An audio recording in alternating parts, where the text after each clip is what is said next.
Hello guys, ngayon po ay magluluto po ako ngayon ng aming may ulam. So ayan po yung aking lulutuin na ulam, ampalaya po. So akin lang po yan gigisahin, tapos yung akin pong gagamitin pang sahog po dyan ay itlog lang po. So mas masarap nga yan sana kung meron pang karne, kaso nga lang wala pa tayong pambili ng karne, kaya yan na lang.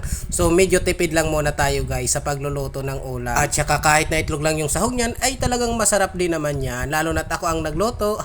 So ayun nga guys, sinisimulan ko nang i-ready yung ating mga gagamitin na mga panangkap sa ating pagluluto nitong ampalaya. At ito nga po yung guys na sinasabi ko sa inyo na aking piprituhin na isda. Ayan po. Yan po ay GG. So balik ko kunti nga lang yung lulutuin ko na aming ulam kasi iilan lang naman kami dito sa bahay. So bali tatlo lang naman kami dito.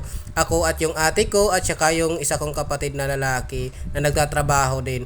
So ayan guys, sisimulan ko na po yung aking pagluluto ng ating ulam ngayon dahil na-prepare na po natin yung ating mga gagamitin sa pagluluto. So ayun na po, sinisimulan ko na nga po lutuin yan at para naman po pagkatapos ko niyan magluto makakain na rin po ako.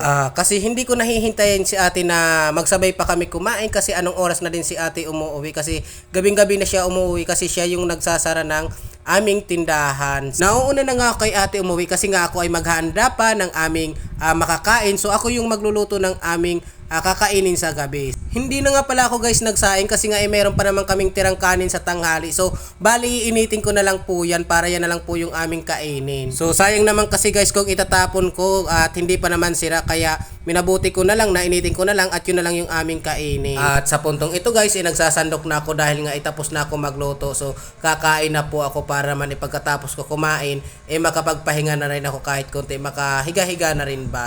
At medyo pagod na rin nga sa kakaupo kaya higa-higa naman. So ayun guys, hanggang dito na lamang po. Bye-bye!